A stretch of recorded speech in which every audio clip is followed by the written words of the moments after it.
बोलिए श्री हरि विष्णु भगवान की जय। जय श्री लक्ष्मी नारायण। जय जय श्री धाम वृंदावन। जय हो भक्तों की आस्था की। आप सभी श्रद्धालु जनों का स्वागत है वास्तु ज्ञान चैनल के इस दिव्य, पावन और अत्यंत मंगलमयी प्रसारण में। यह वह स्थान है जहां केवल बातें नहीं होती, यहां होती है आत्मा की बात, शुद्ध ज्ञान की वर्षा और ऐसे रहस्य जो जीवन को अंधकार से प्रकाश की ओर ले जाते हैं। आज हम बात करने जा रहे हैं एक विशेष दिन की, मोहिनी एकादशी की। और केवल उसकी बात नहीं, आज हम जानेंगे वह दिव्य रहस्य जिससे निर्धन भी बन सकता है, धनी दुखी भी पा सकता है सुख, और जो दरिद्रता के ग्रहण से ग्रस्त है वह भी बन सकता है करोड़पति। लेकिन केवल शारीरिक नहीं, आत्मिक रूप से भी धनवान। और इसका उपाय है मोहिनी एकादशी के दिन एक विशेष वस्तु का सेवन। हे भक्तजनों, यह कोई साधारण दिन नहीं, यह है वह दिन जब स्वयं श्री हरि ने मोहिनी रूप धारण किया था। देवताओं को अमृत दिलाने वाले इस दिन की महिमा स्वयं वेद और पुराण गाते हैं। मोहिनी एकादशी वैशाख शुक्ल पक्ष की एकादशी को आती है। इस दिन जो मनुष्य व्रत रखता है, भगवान का नाम स्मरण करता है और विशेष नियमों का पालन करता है, उसके समस्त पाप समाप्त होते हैं। लेकिन अगर इस दिन एक विशेष पदार्थ का विधिपूर्वक सेवन कर लिया जाए तो जीवन की रेखाएं बदल सकती हैं। वह वस्तु है शुद्ध मंत्र संस्कारित श्रीफल, जिसे सामान्य भाषा में नारियल कहा जाता है। परंतु याद रखें, यह कोई साधारण नारियल नहीं, यह होगा विशेष पूजा से संस्कारित, मंत्रों से पवित्र और ब्रह्म मुहूर्त में आहूत श्रीफल। क्यों नारियल? क्यों नहीं कोई और फल या भोज्य पदार्थ? क्योंकि नारियल को श्रीफल कहा गया है। श्री यानी लक्ष्मी, फल यानी प्राप्ति, अर्थात जो इस फल का सेवन करता है उसे श्री की प्राप्ति होती है। श्री यानी ऐश्वर्य, धन, वैभव, सौभाग्य और समृद्धि। हिंदू शास्त्रों में कोई भी शुभ कार्य श्रीफल के बिना अधूरा माना गया है। विवाह हो, गृह प्रवेश हो, यज्ञ हो या मूर्ति स्थापना, श्रीफल सबसे पहले अर्पित होता है। और एकादशी, यह दिन तो स्वयं भगवत स्वरूप है। और जब श्रीफल को मोहिनी एकादशी के दिन मंत्रों के साथ ग्रहण किया जाए तो वह केवल शरीर को नहीं, आत्मा को भी पुष्ट करता है। यह एक प्रयोग है, एक आध्यात्मिक प्रयोग जो अनेक संतों, ऋषियों और साधकों ने आजमाया है। अब प्रश्न यह आता है, इस श्रीफल को कब, कैसे और किस विधि से ग्रहण करना चाहिए? हे श्रोतागण, सबसे पहले आप मोहिनी एकादशी की पूर्व रात्रि में ही निश्चय करें कि आप व्रत रखेंगे। प्रातः ब्रह्म मुहूर्त में उठकर स्नान करें, तुलसी जल का सेवन करें और फिर शांत चित्त होकर निम्न मंत्र का जप करें। एयूएम श्री ह्रीं क्लीं महालक्ष्म्यै नमः। इसी के साथ श्रीफल को गंगा जल से धोकर एक साफ लाल वस्त्र में लपेटकर अपने पूजा स्थल पर रखें। दीप जलाएं, श्री विष्णु और माता लक्ष्मी का स्मरण करें और उन्हें श्रीफल अर्पित करें। कुछ समय ध्यान करें, फिर उस श्रीफल को हल्के से फोड़कर उसका जल पी लें और भीतर का गूदा भगवान को भोग लगाकर खुद ग्रहण करें। इस क्रिया को करते समय मन में यह भावना रखें कि आप अपनी दरिद्रता का त्याग कर रहे हैं और लक्ष्मी का स्वागत कर रहे हैं। अब एक और महत्वपूर्ण बात, केवल श्रीफल नहीं, इस दिन कुछ और विशेष भोज्य वस्तुएं भी शुभ मानी गई हैं, जैसे मखाने, दूध से बने पदार्थ, और यदि फलाहार करना हो तो केला, आम और गुड़ के साथ मिश्रित सूखे मेवे। लेकिन इन सब में सर्वोपरि है श्रीफल। पुराणों में एक कथा आती है। एक ब्राह्मण निर्धन था। मोहिनी एकादशी के दिन उसने व्रत रखा, श्रीफल की पूजा की और उसका सेवन किया। उसी रात्रि स्वप्न में स्वयं श्री हरि ने दर्शन दिए और कहा, हे वत्स, तेरे घर दरिद्रता अब नहीं रहेगी। अगले दिन से ही उसके जीवन में अद्भुत परिवर्तन हुआ। एक साधु आया और उसे ऐसा गुप्त ज्ञान दिया जिससे वह धन से परिपूर्ण हो गया। ऐसे ही एक कथा दक्षिण भारत में भी प्रचलित है, जहां एक स्त्री ने मोहिनी एकादशी को श्रीफल का सेवन कर जीवन में इतनी समृद्धि पाई कि उसका नाम आज भी गांव के मंदिर में आदर से लिया जाता है। वास्तुशास्त्र की दृष्टि से भी श्रीफल का अत्यंत महत्व है। हमारे वास्तु ज्ञान चैनल पर हमने पहले भी बताया है कि श्रीफल में पृथ्वी, जल, अग्नि, वायु और आकाश पांचों तत्व संतुलित रूप में विद्यमान होते हैं। यह केवल फल नहीं, यह पंच तत्वों का समागम है। और जब इस पंच तत्व का सेवन एकादशी जैसे तिथि पर किया जाए तो वह शरीर और भवन दोनों में सकारात्मक ऊर्जा भर देता है। इसलिए हे प्रभु प्रेमियों, इस एकादशी पर यह प्रयोग अवश्य करें। ब्रह्म मुहूर्त में उठें, स्नान करें, घर में शंख और घंटी की ध्वनि करें, श्रीफल को मंत्रों से संस्कारित करें और फिर श्रद्धा पूर्वक उसका सेवन करें। जिन्हें रोजगार नहीं मिल रहा, व्यवसाय में घाटा हो रहा है, कर्ज से घिरे हैं, घर में क्लेश है, वास्तु दोष है, उन सभी के लिए यह प्रयोग अत्यंत प्रभावकारी है। और यह मैं नहीं कह रहा, यह शास्त्र, संत और स्वयं भगवान श्री हरि कह रहे हैं। हमारा वास्तु ज्ञान चैनल इन्हीं गूढ़ बातों को जन जन तक पहुंचाने का कार्य कर रहा है। हम नहीं चाहते कि कोई भी मनुष्य अज्ञान में पड़ा रहे, किसी को सही मार्गदर्शन न मिले। इसलिए हम आपके लिए लाते हैं शास्त्रों पर आधारित, परखे हुए और सदियों से सिद्ध उपाय। यदि आपको यह ज्ञान उपयोगी लगे तो इस वीडियो को साझा करें, दूसरों को बताएं और चैनल को अवश्य सब्सक्राइब करें। आपके जीवन में जो भी वास्तु दोष, मानसिक क्लेश या धन संबंधी समस्या है, उसका समाधान आपको इसी चैनल पर मिलेगा। दोस्तों, वास्तु ज्ञान चैनल कभी भी आपको गलत जानकारी नहीं देता है, बल्कि आपको हमेशा सही और उचित और सटीक जानकारी इस चैनल पर हमेशा मिलेगी। तो दोस्तों, जुड़े रहिए हमारे चैनल वास्तु ज्ञान से और जानिए हिंदू धर्म ग्रंथ के रहस्यमय उपाय के बारे में। मोहिनी एकादशी के दिन श्रीफल खाने का विस्तार पूर्वक महत्व। हे पुण्यात्मा श्रोतागण, अब हम उस विषय के हृदय में प्रवेश कर रहे हैं जिसे जानकर आप न केवल आश्चर्यचकित होंगे बल्कि भीतर से एक नवजागरण का अनुभव करेंगे। यह विषय है मोहिनी एकादशी के दिन श्रीफल यानी नारियल के सेवन का गूढ़ रहस्य और उसका धार्मिक, आध्यात्मिक और वैज्ञानिक महत्व।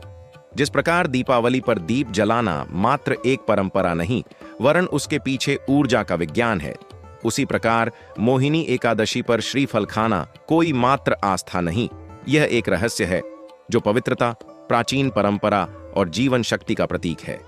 1. श्रीफल का आध्यात्मिक महत्व।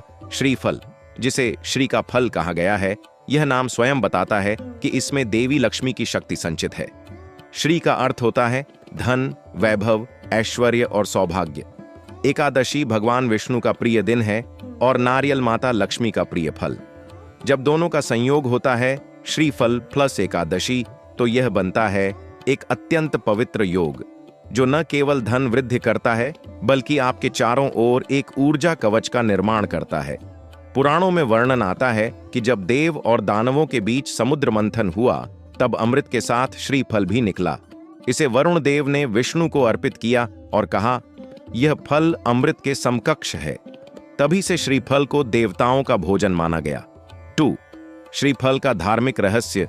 श्रीफल का बाहरी आवरण कठोर होता है, जो इस बात का प्रतीक है कि जीवन में साधना, तप और संयम से ही भीतर की मिठास प्राप्त होती है।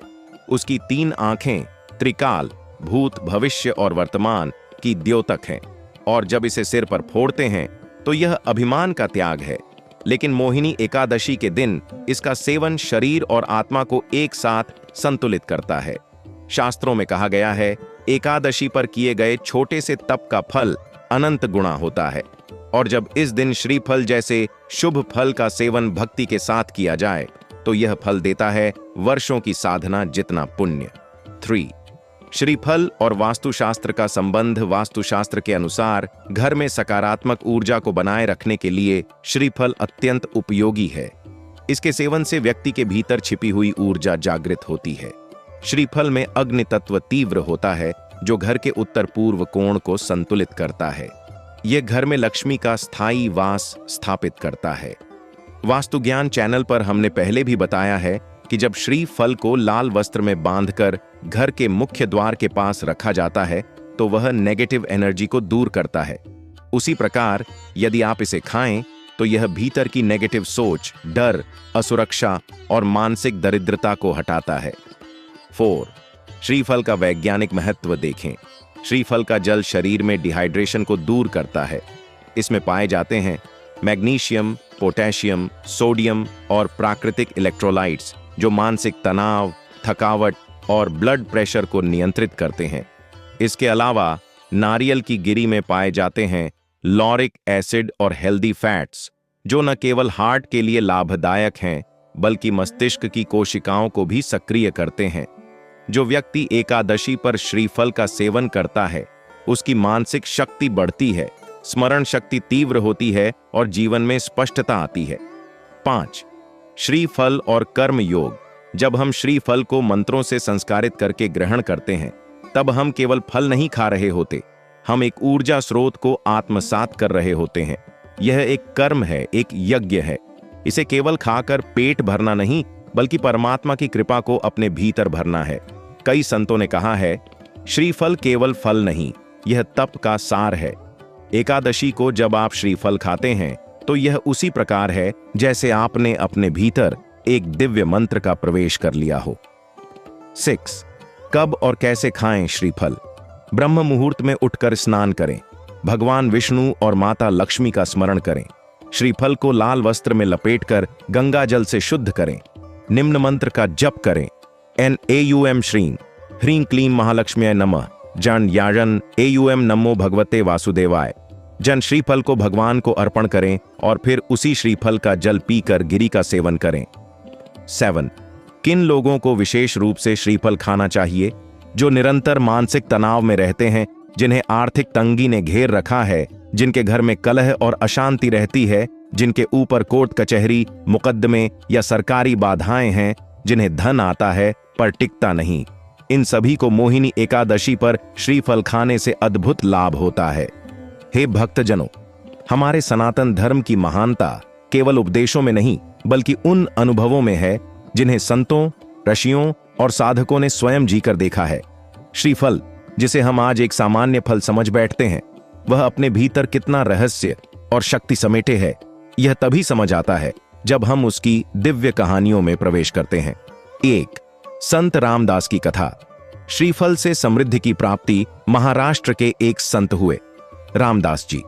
एक समय वह अत्यंत निर्धन अवस्था में एक गांव में सेवा कर रहे थे। गांव के लोग उन्हें आदर तो देते थे पर कोई आर्थिक सहायता नहीं करता था। एक दिन मोहिनी एकादशी आई। उन्होंने उपवास किया, विष्णु सहस्त्र नाम का पाठ किया और एक वृद्धा ने उन्हें प्रसाद में केवल एक श्रीफल अर्पित किया। रामदास जी ने उस श्रीफल को प्रभु को अर्पण कर उसका जल पिया और प्रसाद रूप में गिरी ग्रहण की। उसी रात्रि उन्हें स्वप्न में भगवान विष्णु ने दर्शन दिए और कहा, हे वत्स, यह फल नहीं, यह मेरी कृपा है। इसका सेवन करते ही तुम में जो ऊर्जा जागेगी उससे तुम हजारों को राह दिखा सकोगे। अगले दिन से उनकी वाणी में ऐसी शक्ति आई कि जहां भी जाते लोग उन्हें सुनने के लिए दूर दूर से आने लगे। उन्हीं की शिक्षाओं से छत्रपति शिवाजी महाराज तक प्रेरित हुए और यह सब शुरू हुआ था एक श्रीफल से। 2. संत श्री प्रभुदत्त ब्रह्मचारी का प्रयोग।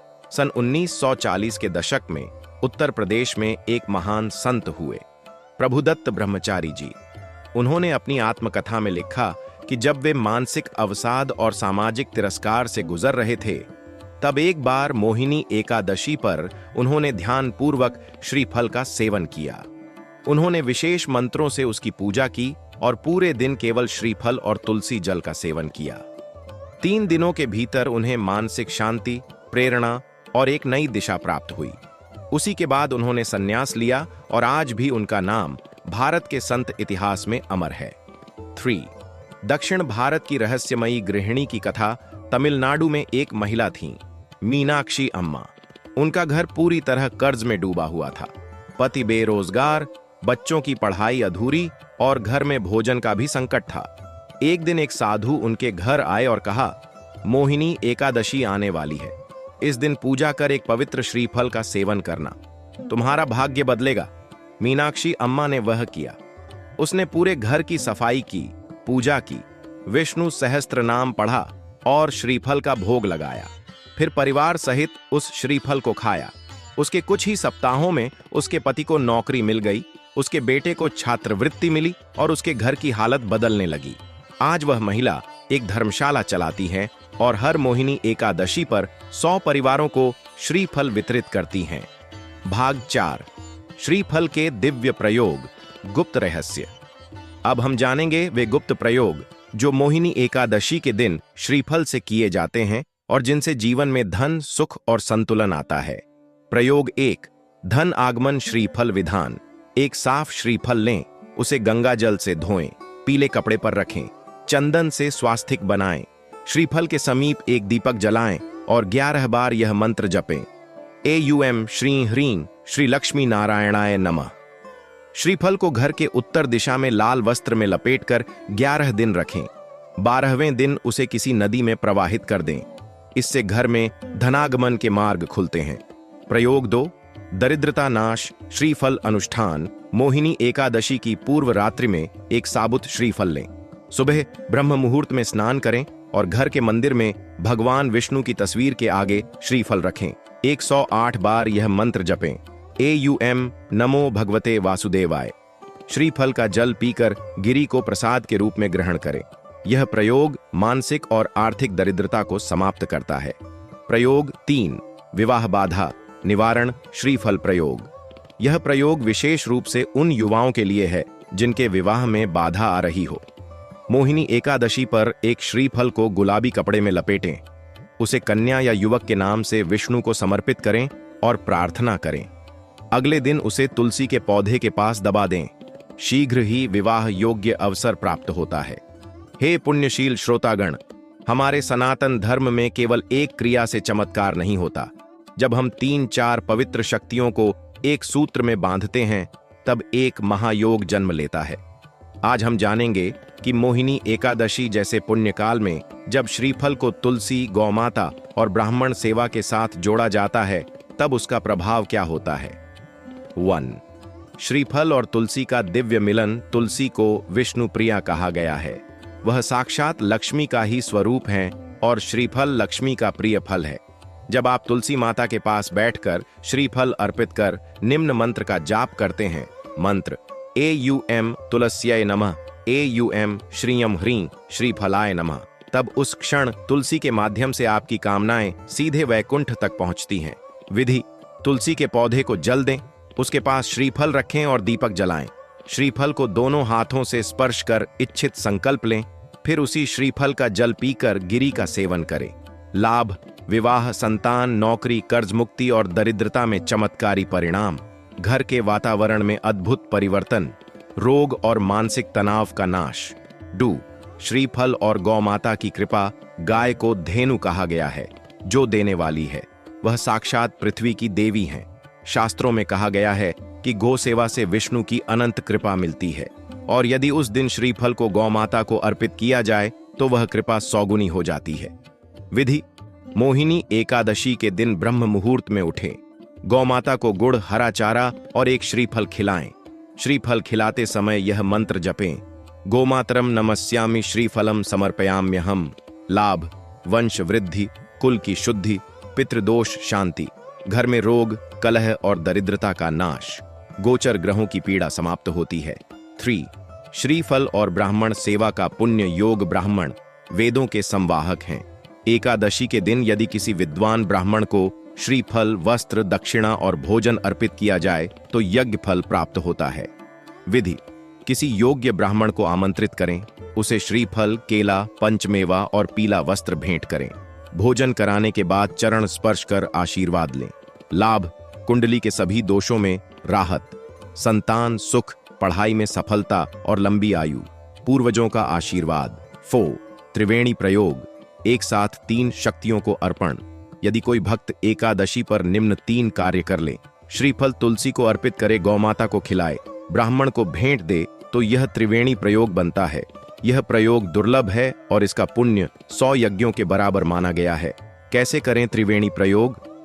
एक ही श्रीफल लें, पहले उसे तुलसी माता को स्पर्श करवाएं और जल अर्पित करें, फिर गौ माता को अर्पण करें या स्पर्श करवाकर खिलाएं, फिर उसी दिन किसी योग्य ब्राह्मण को भेंट करें। इस त्रिविध सेवा से जो ऊर्जा उत्पन्न होती है